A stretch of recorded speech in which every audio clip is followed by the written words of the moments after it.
Assalamualaikum warahmatullahi wabarakatuh.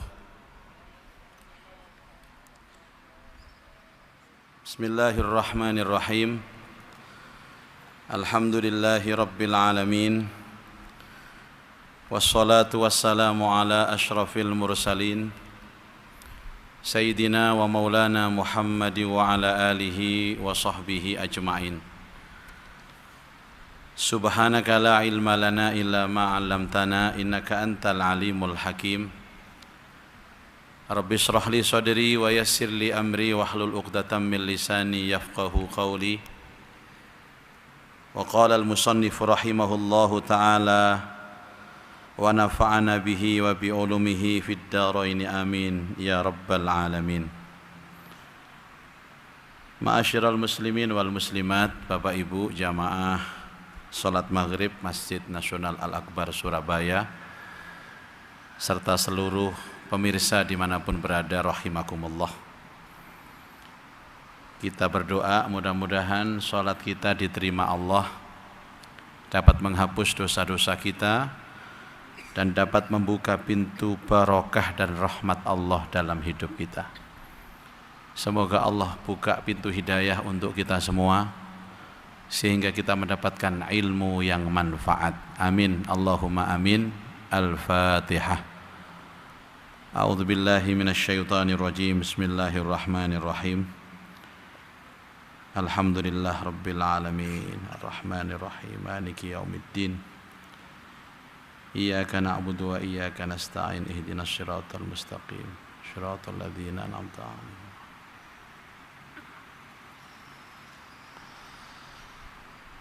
Kita lanjutkan kajian kitab Nashaikhul Ibad, nasihat-nasihat penyejuk jiwa. Dan sekarang kita sampai di bab yang ketiga, maqalah yang ke-21. Bismillahirrahmanirrahim. Wal maqalatul hadiyata wal ishrun, utawi maqalah sing nomor selikur.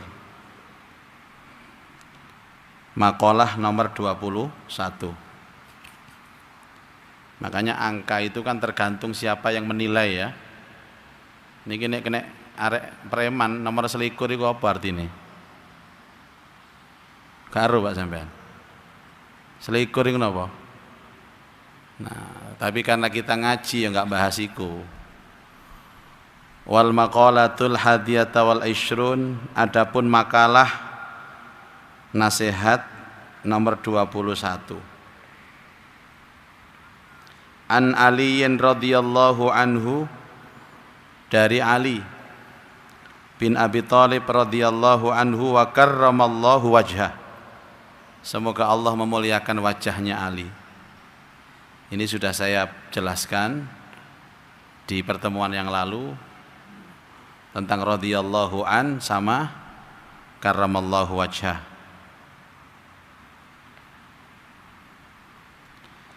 Apa katanya Ali? Kun indallahi khairun nas.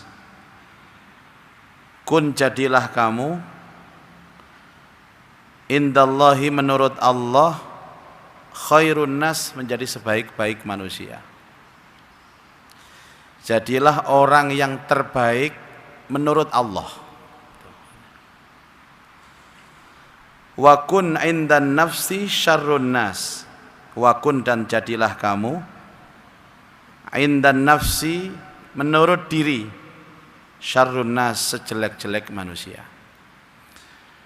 Jadilah manusia yang terbaik menurut Allah, dan jadilah menurut dirimu kamu adalah orang yang jelek.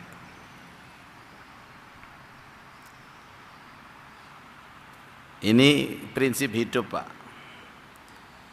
Jadi jangan pernah kita menganggap diri kita baik, tapi berbuat baiklah. Tapi standar kebaikan itu adalah Allah. Bagaimana standar kebaikan Allah itu, Bapak Ibu? Ya taat. Tidak ada yang lebih baik menurut Allah kecuali taat. Diperintah dijalani, dilarang dijauhi. Sebenarnya hidup ini enak loh Pak. Angger taat kan wis aman uripe wisan. Karek ngenteni mati ngono ae wis. Terus anggaplah kita itu jelek. Jangan pernah menganggap dirinya baik. Jadilah sebaik-baik manusia menurut Allah, dan jadilah menurut dirimu kamu ini orang jelek. Paham kira-kira kalau ngomong ngeten iki, Pak? Paham nggih? Kalau dhewe yo gak tape paham ngene iki. Panjenengan itu kalau merasa baik itu kan penyakit hati yang pertama, Pak. Jadi ditanyakan, Pak, apa penyakit hati yang pertama? Merasa baik. Tadi sore kan saya bahas masalah hati ini. Kalau ada orang yang merasa dirinya baik, itu tandanya hatinya sakit. Tapi kalau ada orang merasa hatinya jelek, kalau ada orang merasa dirinya jelek, itu adalah hati yang sehat. Itu ciri pertama. Ciri kedua apa tadi? Orang ketika beribadah itu nikmat, tapi kalau bermaksiat dia sakit. Itu hatinya sehat. Sakit itu napa? Menyesal. Itu sehat. Tapi kalau ada orang itu yang ketika ibadah gak nikmat, maksiati nikmat, itu hatinya sakit. Yang ketiga, orang itu kalau melihat kemungkaran di depan matanya, iki gak tepak iki, itu namanya hatinya sehat. Tapi kalau dia melihat kemungkaran di hadapannya, cuek, jar-jar wae, kelakuane dhewe babar wae, itu hatinya sakit. Dan yang diterima oleh Allah nanti di akhirat itu yang hatinya sehat ini, Pak. Yang disebut dengan qalbun salim. Hati yang sehat, hati yang selamat. Yauma la yanfa'u malu wala banun illa man atallaha biqalbin salim. Pada hari itu tidak ada guna manfaat malun wala banun, harta benda dan anak keturunan, illa man atallaha biqalbin salim, kecuali mereka yang datang kepada Allah dengan hati yang selamat. Muga-muga sedaya niki atine selamat sedaya. Sing penting minimal amin sik ae lah sampean niku. Perkara kok ya apa carane wis apa jare Allah. Amin dhisik. Ini pesan Ali yang pertama. Wadzalika, yang demikian itu, kama qala Sayyidi Syekh Abdul Qadir Al-Jilani. Pesan Ari ini seirama dengan nasihatnya Syekh Abdul Qadir Al-Jilani. Qaddasallahu sirrahu. Semoga Allah memuliakan Syekh Abdul Qadir Jilani. Ini tokoh tasawuf yang sangat terkenal, Pak. Itu malah ada manakibnya. Di situ diceritakan tentang bagaimana karomah beliau ini dalam manakib Syekh Abdul Qadir Al-Jilani. Termasuk ada syair-syair yang biasanya dibaca oleh kalangan kita. Ibadallah rijalallah itu. Ya, ibadallah rijalallah. Aku tak terusno sampeyan yo gak apal lah ya. Beliau Syekh Abdul Qadir Al-Jilani pernah mengatakan, idza laqita ahadan, ini prakteknya. Idza laqita, apabila kamu bertemu ahadan, seseorang, minan nasi, dari manusia. Apabila kamu bertemu dengan manusia, ra'aita, maka engkau melihat manusia itu al-fadla lahu alaika, dia lebih baik dari aku. Angger ketemu wong dhek luwih apik teko aku. Ngeten, Pak. Itu praktek bahwa tidak merasa baik. Setiap ketemu orang, siapapun orang itu, dia lebih baik dari aku. Huwa khairun minni, dia lebih baik dari aku. Tapi nek sampean kepada wong Malah paling iku apa dek iku. Jadi semakin kita meyakini orang lain lebih baik dari kita, itu derajat kita makin naik, Pak. Tapi semakin ketemu orang dan merendahkan orang lain, merasa kita lebih hebat dari dia, derajat kita semakin rendah. Jadi belajar agama ini kadang-kadang ya aneh, Pak. Tapi justru yang aneh ini yang apik. Kepada uang, dia pasti lebih baik dari saya. Lah bagaimana cara kita meyakini dia lebih baik? Ini pelajarannya. Wa taqulu, dan engkau mengucapkan, asa ayyakuna indallahi khairam minni. Bisa jadi orang itu menurut Allah derajatnya lebih baik daripada aku. Dek luwih apik teko aku. Nyenengan lungguh teng majelis jajar ambek uang, dia lebih baik daripada saya. Masya Allah, enak rasanya. Tapi nek lungguh sampean wis sapa iki? Ndelok potongane wis rendah iki. Wis gak nyocok ambek awak-awakan ngono jare. Niki lak bahasa Surabaya ngoten model. Sekali kita menganggap orang lain remeh, rendah, maka saat itu derajat kita direndahkan Allah. Wa arfa'u darajatan, dan derajatnya lebih tinggi dibandingkan aku menurut Allah. Jadi setiap kali ketemu orang, dia lebih baik dari saya, derajatnya lebih tinggi dari saya menurut Allah. Ngapunten Pak, termasuk nang bojo. Panjenengan kalau terapi seperti ini diterapkan di rumah tangga, ngeten sampean. Gak wani nyentak bojo sampean. Apa maneh ngaplok. Uang wani nyentak, uang wani ngece, uang wani ngaplok, karena dia tidak merasa bahwa dia lebih hebat dari kita. Rumiyin enten guru kula Yai Nawawi niku Pak. Niku nek ngomong nang bojone lho basa. Basa krama inggil niku. Bu Nyai dinten niki masak napa nggih? Mungkin dahar-dahar sareng kali ini digolong nggih. Enak. Dan banyak kiai-kiai itu kepada istrinya boso itu banyak Pak. Gak kaya awak-awakan. Kiai gak, ulama gak, nyeluk bojone wis jambal. Kon masak apa saiki? Gak masak cak. Lah aku badha kopong kok. Wis.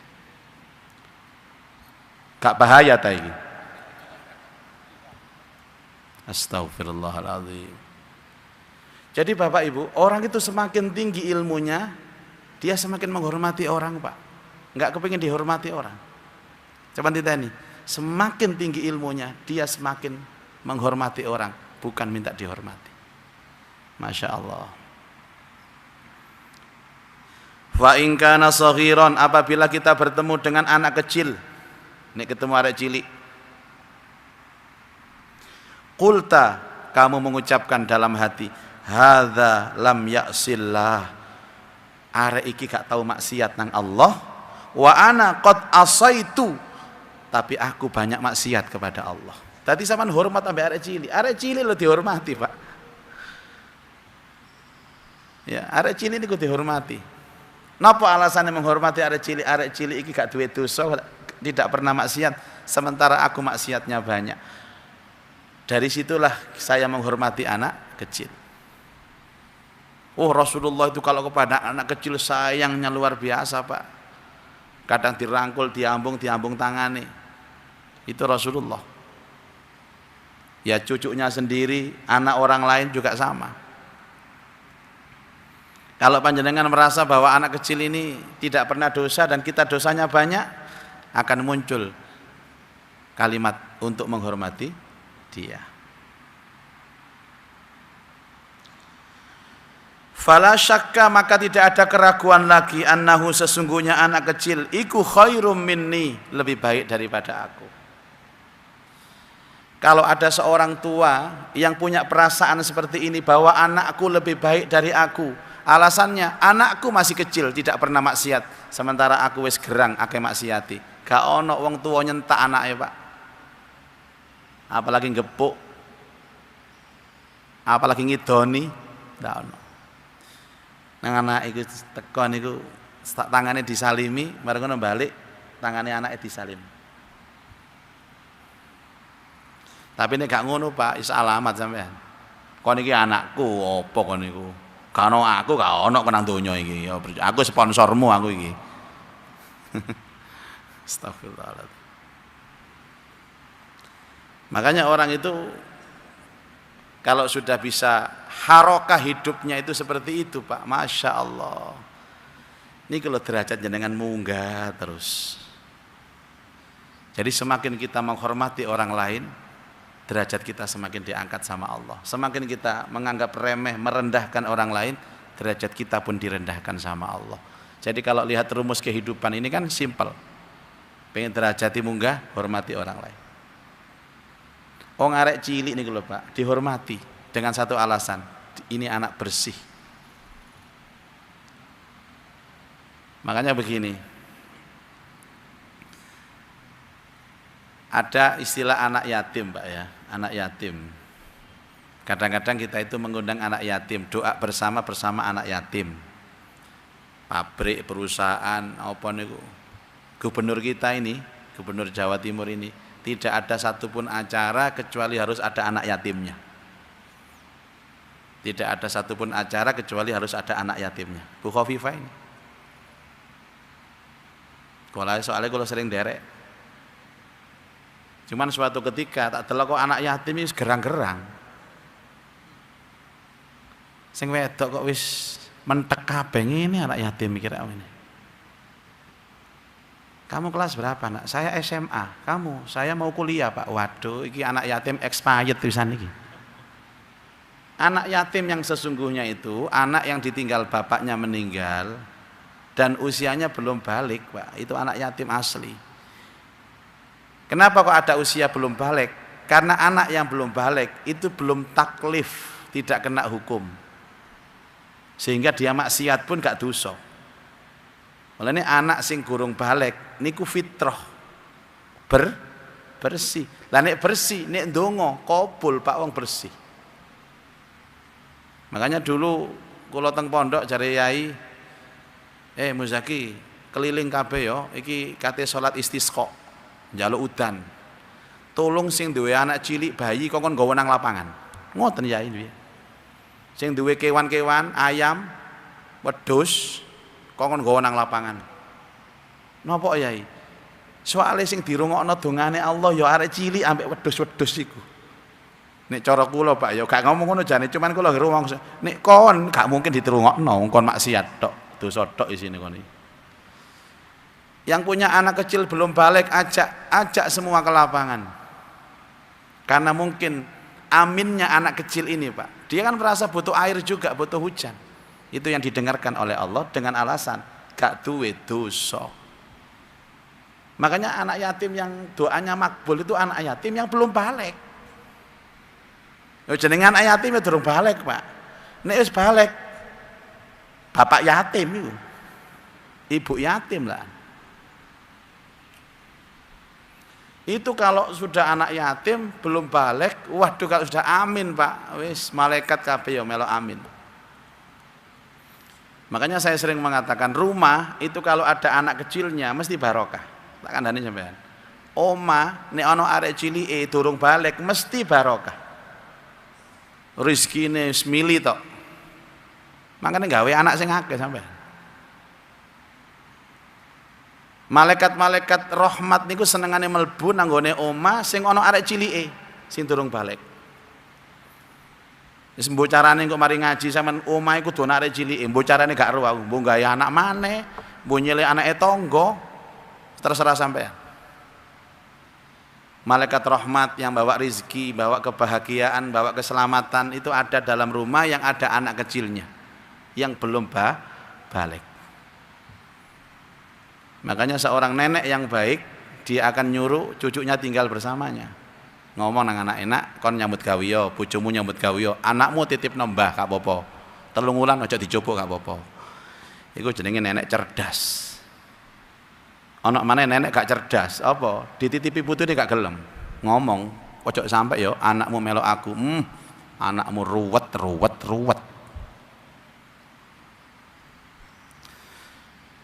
Saya ini Pak, kalau sudah ada majelis ada anak kecilnya, ndonga niku pede kula.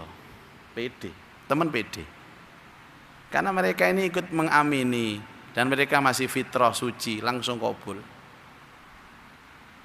Makanya semakin banyak anak kecil yang belum balik yang ada di majelis itu ikut mengaminkan doa kita, maka doa itu potensi kabulnya semakin besar.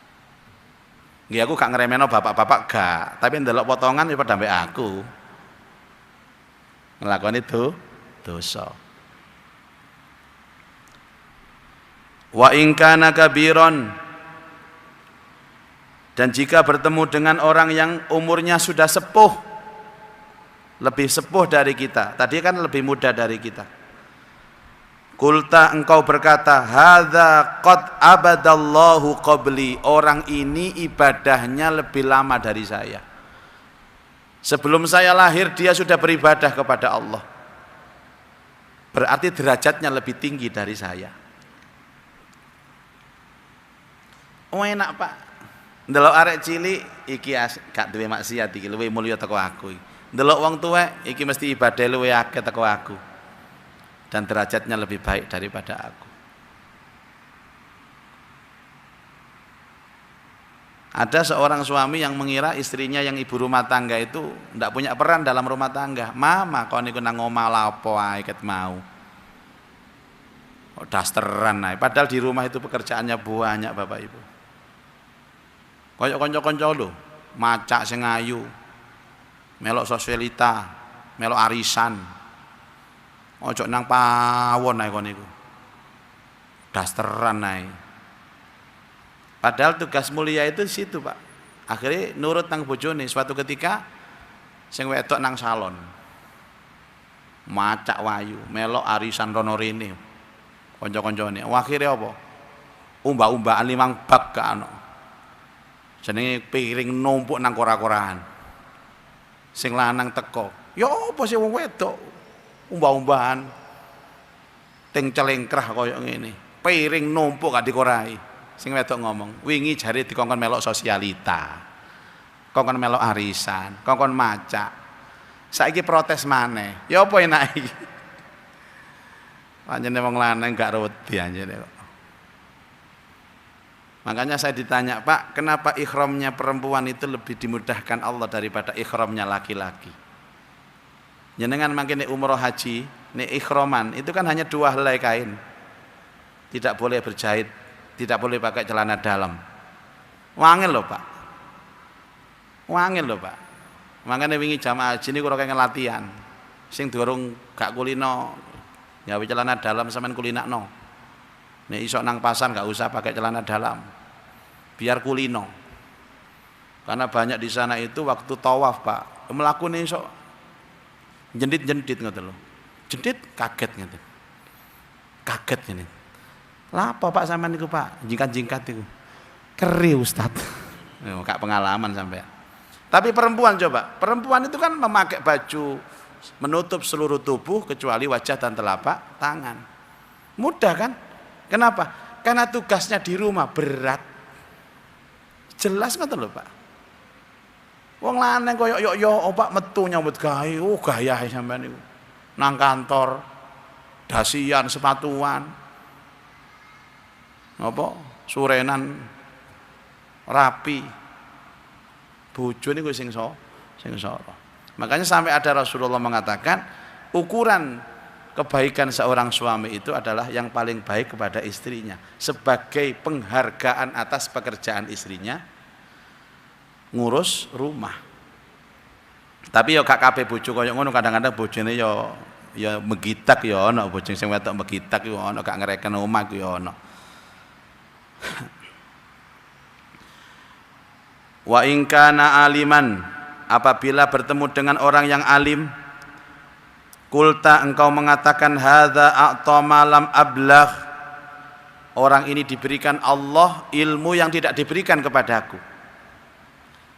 Dadi nek sampean teng pundi mawon mirsani tiyang alim, guru-guru mulia, ya Allah, dia diberikan ilmu oleh Allah yang tidak diberikan kepadaku. Berarti Allah itu lebih memuliakan dia daripada aku. Bismillahirrahmanirrahim.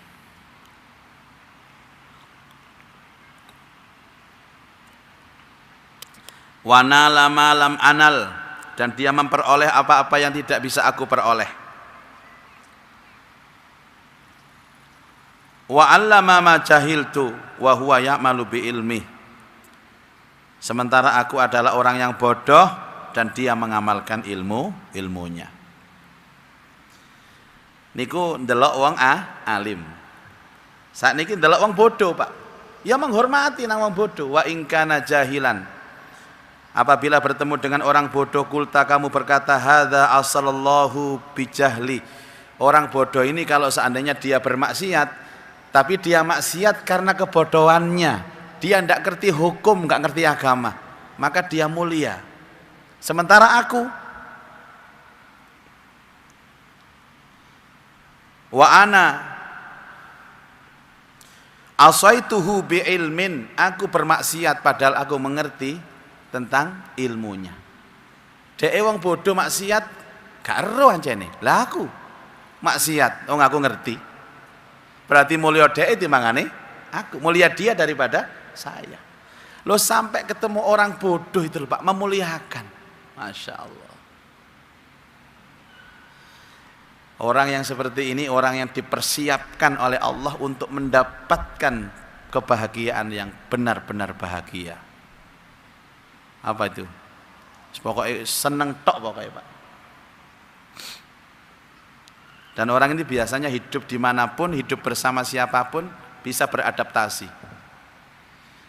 Orang itu kan ada orang yang dimana dia hidup gak kerasan, pindah mana gak kerasan, pindah mana gak kerasan, pindah rumah sampai 77.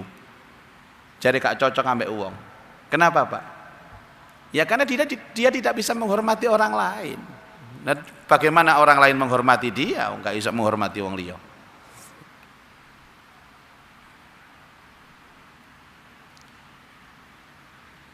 Walam adri, dan aku tidak tahu, bima yahtimuli, nanti aku berakhir itu dengan apa? Akhir hidupku itu nasibnya seperti apa? Au bima yahtimulahu, dan akhir hidupnya seperti apa? Dia bodoh maksiat, aku ngerti maksiat. Nggih dosane luwih gedhe wong ngerti sing maksiat. Aku tidak bisa menjamin nanti akhir hidupku seperti apa. Jangan-jangan karena kebodohannya ketika dia maksiat tidak dicatat oleh Allah sebagai maksiat karena bodoh. Kan balik-balik aku enten tiyang takon masalah agama, Pak, saya ini telah melakukan seperti ini tapi saya tidak tahu, Pak. Oh, jenenge tidak tahu ya kan hukume gak ngerti kok. Gak ngerti. Yang kena hukum ini yang ngerti. Tapi ojo ngomong koyok ngene, gara-gara koyok gak usah ngaji, enak gak ngerti, gak dosa kon. Orang yang paling sengsara itu apa, Pak? Kemarin dijelaskan, orang yang paling sengsara dalam hidup itu siapa? Orang yang tidak mengerti. Padha mek ndelek alamat gak ero nggone, gak ono Sherlocke, gak ono tandai, mumet ae. Jadi orang mengatakan enak dadi wong bodoh, gak ngerti. Nek ngelakoni maksiat gak dosa. Itu salah, Pak. Karena semakin kita ini nggak ngerti, itu semakin sumpek hidup itu, semakin pusing hidup, semakin stres hidup itu.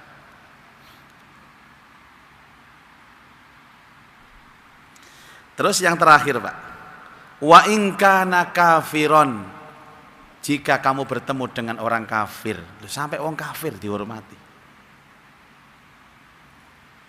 Kulta, kamu berkata, la adri, aku tidak tahu, asa ayyuslima, mungkin nanti dia menjadi Islam.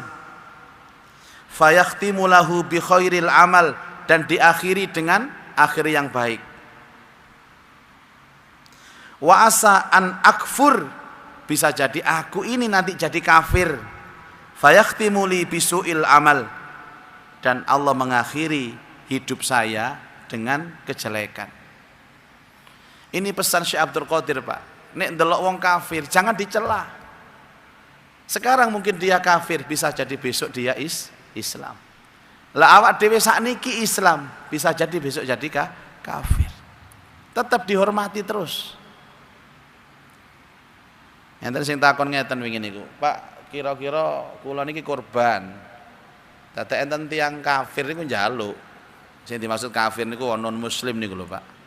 Njaluk daging niku kula paringin apa mboten? Ya Allah, ngono kok ditakokno. Ya kek ono rek. Apa yang menghalangi kamu ndak mau membagi daging kurban itu kepada orang-orang non muslim? Berikan daging itu. Nyenengno dhek, siapa tahu dengan seneng itu ada celah hidayah. Wis kadek ngekei nyelatu pisan. Kamu kafir ya? Sana nggak boleh.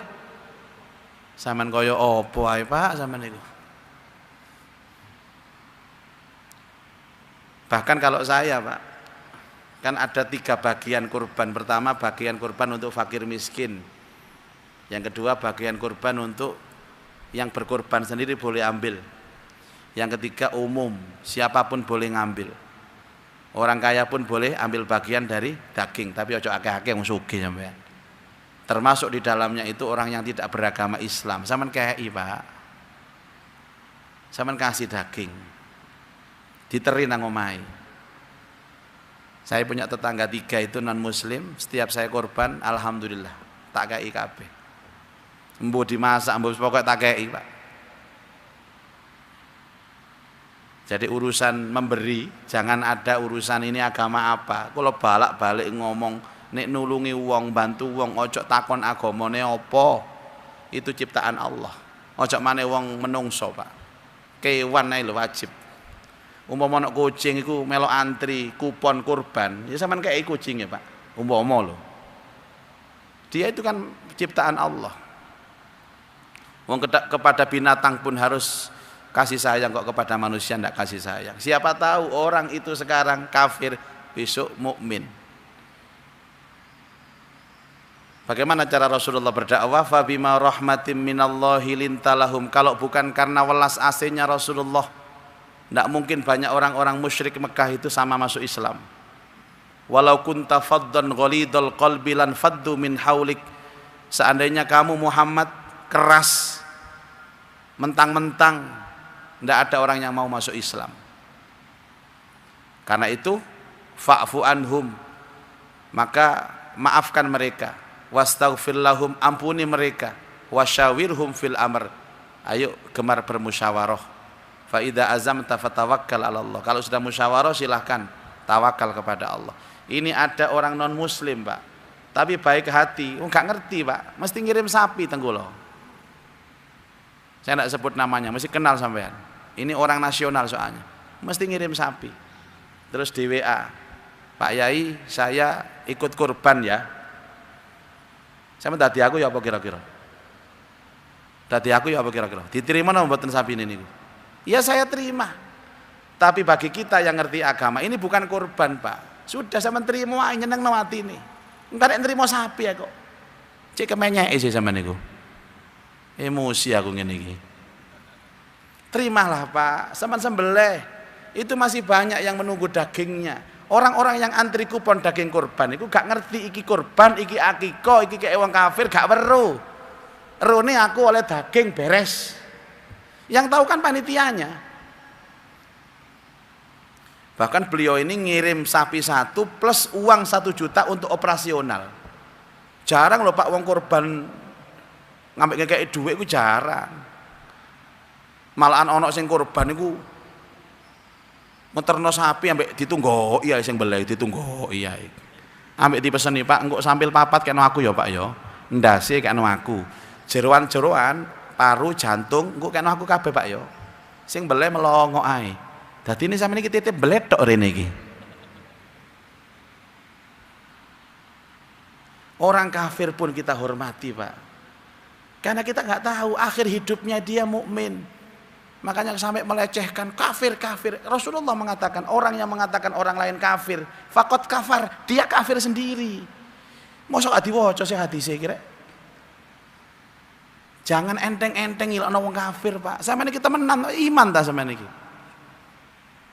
Wis ndelok potongan gak blas ngene Pak pedambe aku. Banyak orang-orang yang dulunya itu pembenci Islam karena dia kafir, tapi di akhir hidupnya dia sangat mencintai Islam, lebih cinta daripada orang yang lahir procot Islam kaya awak-awakan. Nggih napa mboten? Banyak mu'alaf itu agamanya lebih baik dari kita, Pak. Awak dhewe lahir procot iku wis Islam ya, tapi yo modele yo kaya awak-awakan ngene iki, gak jelas. Kadang yo ibadah, kadang enggak. Itu yang disebut dengan bagaimana kita memposisikan selalu rendah di hadapan orang lain. Nah, ini yang terakhir, Pak. Wa kunna indan nasi rajulan minan nas. Dan jadilah kalian hidup di hadapan manusia itu menjadi manusia biasa. Wis dadi menungso biasa ya, Pak. Yus. Nyambut gawe ibadah. Ndak usah merasa lebih daripada orang lain. Fa innallaha, sesungguhnya Allah yakrahu ayyara abdahu mutamayyizan, itu benci melihat hambanya itu yang sok lebih daripada orang lain. Jangan. Kalau kemudian memang kita dipilih, misalkan ngapunten Pak nggih, ngapunten sanget. Kadang-kadang saya dipilih disuruh ngimami di sini. Bukan saya lebih hebat mboten, Pak. Mungkin kriteria imam itu ada pada saya. Tapi saya juga manusia biasa, banyak kekurangannya. Supaya masjid ini tertib, jadi harus ada imamnya. Gak kabeh kok ngimami. Ya apa ngimami 10, Pak? Hanya itu, bukan saya lebih hebat mboten. Yang hadir ini banyak yang lebih hebat dari saya, ilmunya banyak lebih alim daripada saya. Berhubung masjid ini harus tertib peraturan supaya tidak rebutan, tetap harus ada jadwal ngimami, ya saya disuruh. Ini amanah. Koyok ceramah ngeten iki. Memang saya lebih hebat enggak, Pak? Ya mungkin karena ini masjid ini punya program dan memberi amanah kepada saya, ya saya yang berceramah. Ngoten mawon pun. Kama fil hadis, sebagaimana disebutkan dalam hadis. Wa kana ba'duhum yad'u bihadzal du'a, dan sebagian dari para ulama itu mengajarkan kita doa. Ini doa bagus, Pak. Doa bagus sekali. Apa doanya ini? Allahumma ja'alni sabura waj'alni syakura waj'alni fi aini saghira wa fi a'yunin nasi kabira. Allahumma ya Allah, ij'alni, jadikan aku sabura, menjadi orang yang istiqomah dalam kesabaran. Kalau mesti nerjemahno niki istiqomah dalam kesabaran. Jadi sabar gak sepisan tok, gak sekali sabar, tapi sabar terus menerus. Waj'alni syakura, jadikan kami ya Allah menjadi orang yang pandai bersyukur secara istiqomah. Waj'alni fi aini saghira, jadikan aku melihat diriku rendah ya Allah. Jadikan aku melihat diriku hina ya Allah. Wa fi a'yunin nas kabira, dan di hadapan manusia aku ini besar. Jadi maksudnya awake gak tahu ngaku gede tapi wong nganggep gede, Pak. Top niku. Awak dhewe ngaku ini biasa-biasa tapi viral, top. Gak rumangsa viral tapi ujungnya ya cek-cek sampean. Rumangsa hebat, rumangsa viral. Tapi ternyata nol, enggak ada apa-apanya. Ini doa bagus. Allahumma ja'alni sabura waj'alni syakura waj'alni fi aini saghira waj'alni fi a'yunin nasi kabira. Jadikan aku orang yang bersabar ya Allah. Jadikan aku orang yang pandai bersyukur ya Allah. Jadikan aku orang yang bisa melihat diriku rendah ya Allah. Dan jadikan orang melihat aku ini besar. Diamalkan, Pak, niki luar biasa. Ini pelajaran kita hari ini Bapak Ibu, semoga bisa kita amalkan dan bisa menjadikan kita lebih baik dan derajat kita diangkat Allah. Wallahu a'lam bissawab. Selanjutnya masih ada waktu 10 menit dialog ya. Pertama dari Aba Yahya. Tolong dibantu mikrofonnya, Mas. Beliau.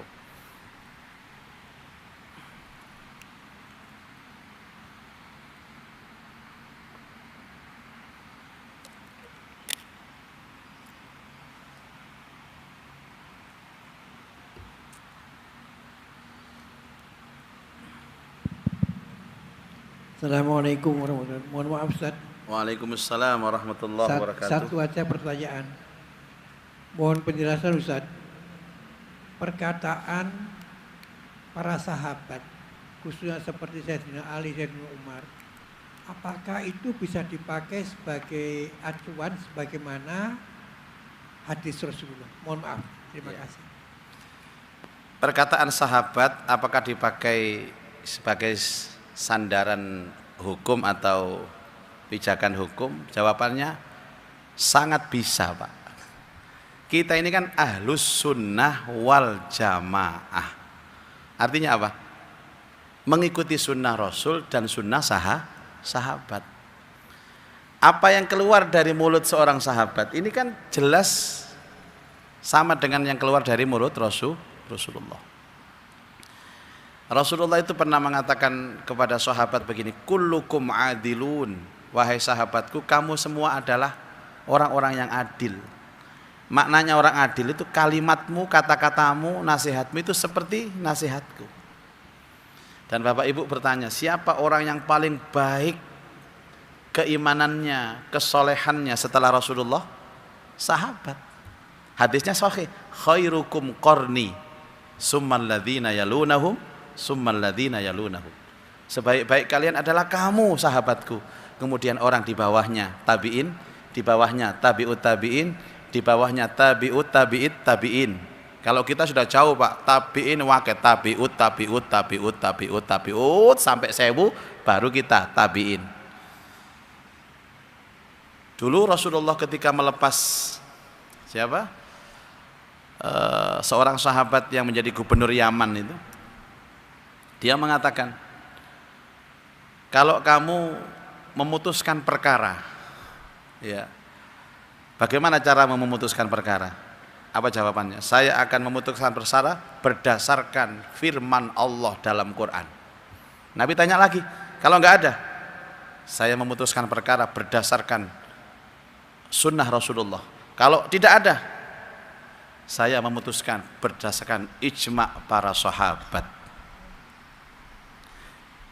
Imam Ahmad ibnu Hanbal mengatakan, perkataan sahabat ini adalah perkataan yang sama levelnya dengan perkataan Rasulullah. Bahkan tidak ada perkataan yang baik setelah perkataan Rasulullah kecuali perkataan sahabat. Jadi umpamanya jenengan dolek hadis gak ketemu, cari kalimat-kalimat sahabat. Kula niki, Pak, nguruk ngaji ngaten niki, Pak. Yang saya ucapkan itu pertama firman Allah. Yang kedua, yang saya ucapkan itu hadis. Yang ketiga, saya cari ucapan para sahabat. Yang keempat, saya cari ucapan muridnya sahabat, namanya siapa? Tabi'in. Kalau tidak ada semuanya, baru saya ngomong atas nama diri saya. Itu pun saya hindari. Kalau perlu saya ceramah itu mengutip pendapatnya sahabat, mengutip pendapat ulama. Nek kula ngomong dhewe niki njelasaken, Pak. Mboten niki pendapat kula, mboten. Makanya ngaji kitab niku luwih aman timbangane ngaji los ngoten niki. Karena ada pijakannya. Kadang-kadang wong ngaji yo ngelantur gak karu-karuan wis. Belakar aneh dindi gak karu-karuan. Tapi kalau seperti ini kan ada. Nanti kalau saya jelaskan kembali lagi ke sini makolahnya, dijelaskan kembali kepada makalah. Nek ana apa-apa nek ana sing tanggung jawab. Tidak ada perkataan yang terbaik setelah perkataan Rasulullah kecuali perkataan sahabat. Wallahu alam. Tadi niku. Wah, monggo, Pak.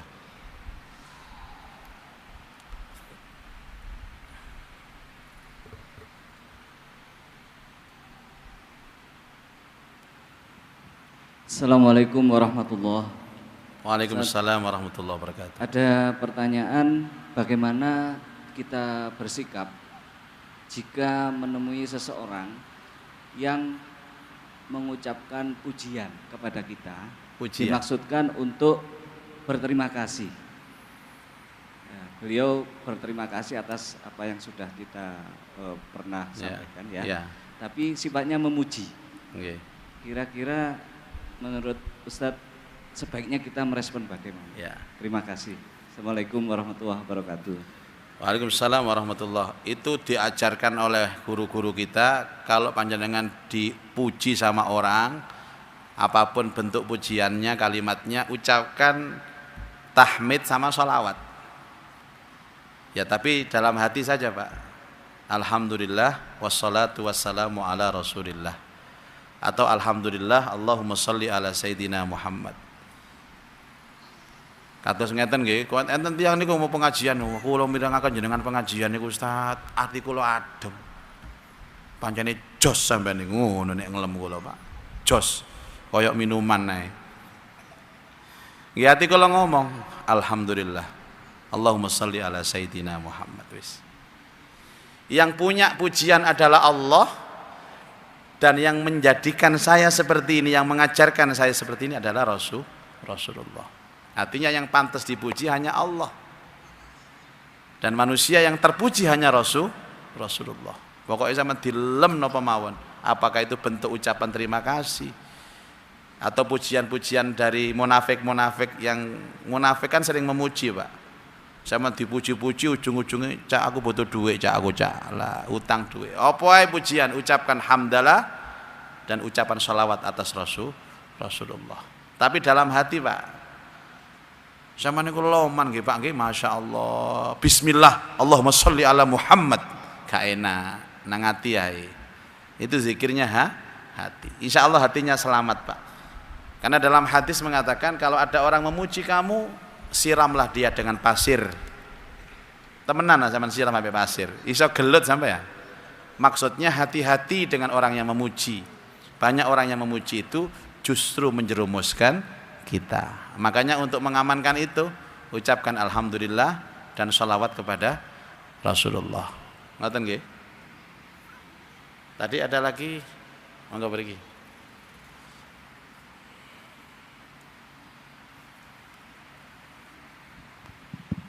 Assalamualaikum warahmatullahi wabarakatuh. Waalaikumsalam warahmatullahi wabarakatuh. Ustaz ngapunten mau tanya, melanjut makalah yang kemarin tentang kerusakan yang diakibatkan 3. Banyak bicara, banyak makan, terus satunya banyak tidur.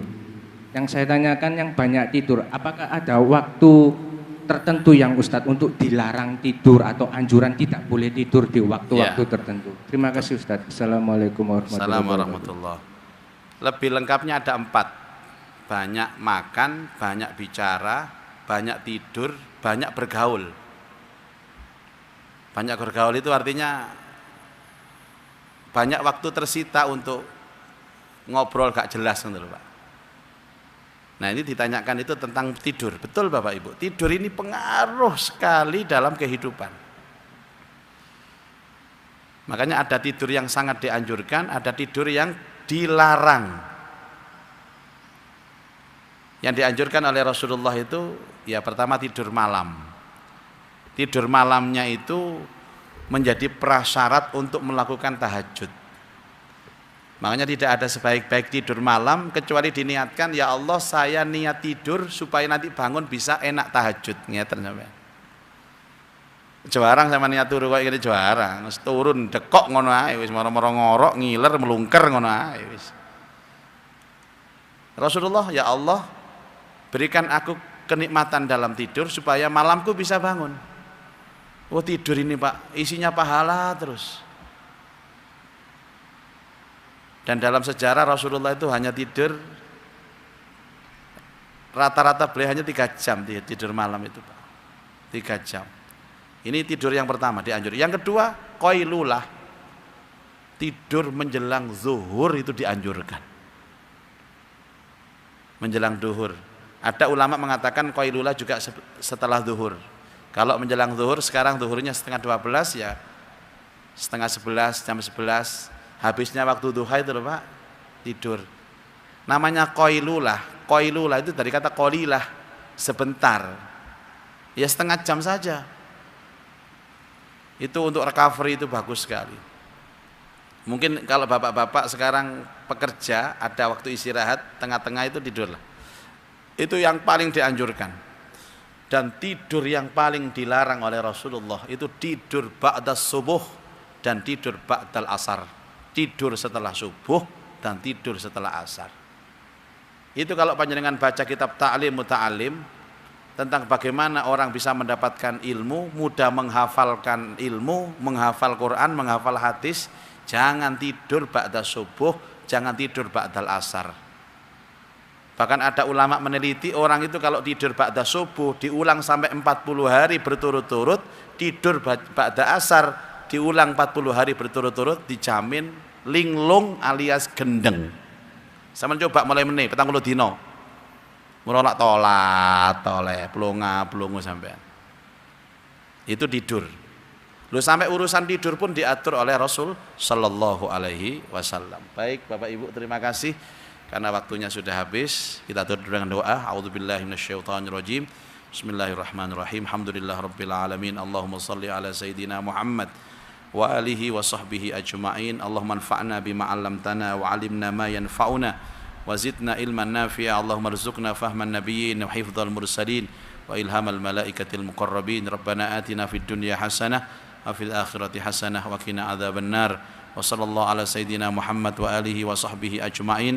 Walhamdulillah rabbil alamin. Subhanakallahumma wa bihamdika asyhadu an la ilaha illa anta astaghfiruka wa atubu ilaik. Assalamualaikum warahmatullahi wabarakatuh.